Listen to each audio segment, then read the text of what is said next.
Hello guys.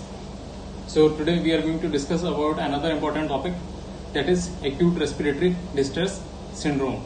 From examination point of view, multiple questions has been asked in the previous examination. This topic is very important from examination point of view as well as from clinical practice of view. Secondly, this is going to cover pediatrics as well as medicine. So please be with me. We are going to discuss just the important point from the examination point of view. So what is ARDS?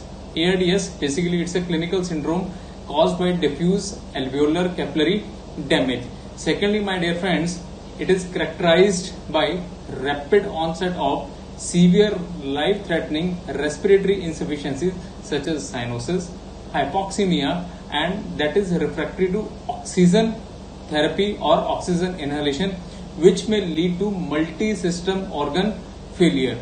Now let's talk about some of the synonyms. Synonyms mean ARDS is also known as, this is a very important question. So all the names, these are of ARDS. So ARDS, it's also known as acute lung injury, it's also known as shock lung, stiff lung, diffuse alveolar damage, non-cardiogenic pulmonary edema, high altitude pulmonary edema. So what are the causes? Now the causes can be divided into two parts.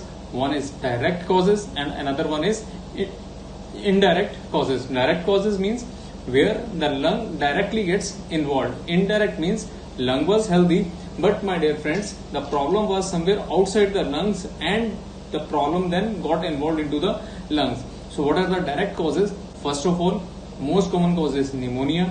Then my dear friends, toxic gas inhalation. Then is gastric aspiration.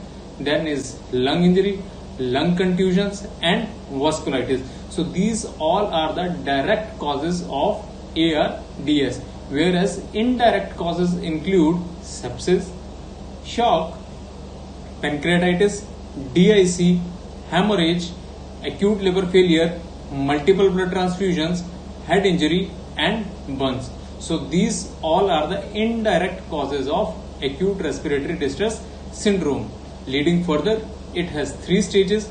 First stage is stage of exudation, or we call it as exudative stage. It starts within 1 to 7 days, or we can say it in the first 7 days the stage is exudative stage. So what happens in this exudative stage? Basically the alveolar capillary endothelial cells and type 1 pneumocytes are injured, and there is a loss of alveolar capillary barrier system. So if there is a loss of alveolar capillary barrier system, whole the proteinaceous fluid which is circulating in the capillary beds, it will start leaking down into the initially into the interstitium, and then it will start accumulating in the alveolar spaces. Now the second stage, that is known as, it is called as proliferative stage. So this stage starts 7 to 21 days after the onset of symptoms. So what happens in this stage with intervention, particularly like in mechanical ventilation, there is clearance of the fluid which was accumulated in the alveolar spaces. So there is clearance of alveolar fluid. Some more, the soluble proteins are removed by diffusion between alveolar epithelial cells, and insoluble proteins are also removed by endocytosis and transcytosis through epithelial cells and phagocytosis through macrophages. So this is proliferative stage. The basic and a very important thing in this proliferative stage is re-epithelialization starts over here. So we can say the majority of the patient starts towards the recovery in after the end of proliferative stage. But my dear friends, there is third stage, that is fibrotic stage. Majority of the patient recover after proliferative stage, but yes, there are some patients who land up into the fibrotic phase, and this stage starts 3 to 4 weeks after the onset of the symptoms. Now many patients recover in 3 to 4 weeks. Few patients develop fibrosis of alveoli and interstitium, thus requiring long term of ventilation or oxygen therapy. Then my dear friends, diagnostic criteria. Now this diagnostic criteria is particularly asked in exam.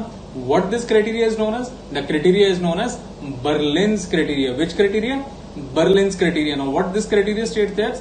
It states that the symptoms should be of acute onset, PaO2 FiO2 should be less than 200. How much? 200. Then my dear friends, chest x-rays must show bilateral pulmonary infiltrates, and then the pulmonary core wedge pressure PCWP should be less than 18 mm of Hg.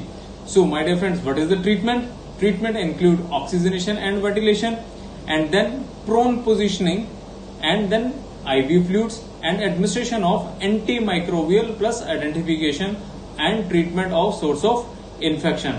So this was all about ARDS. Please do revise this ARDS. It's an high yield topic from examination point of view.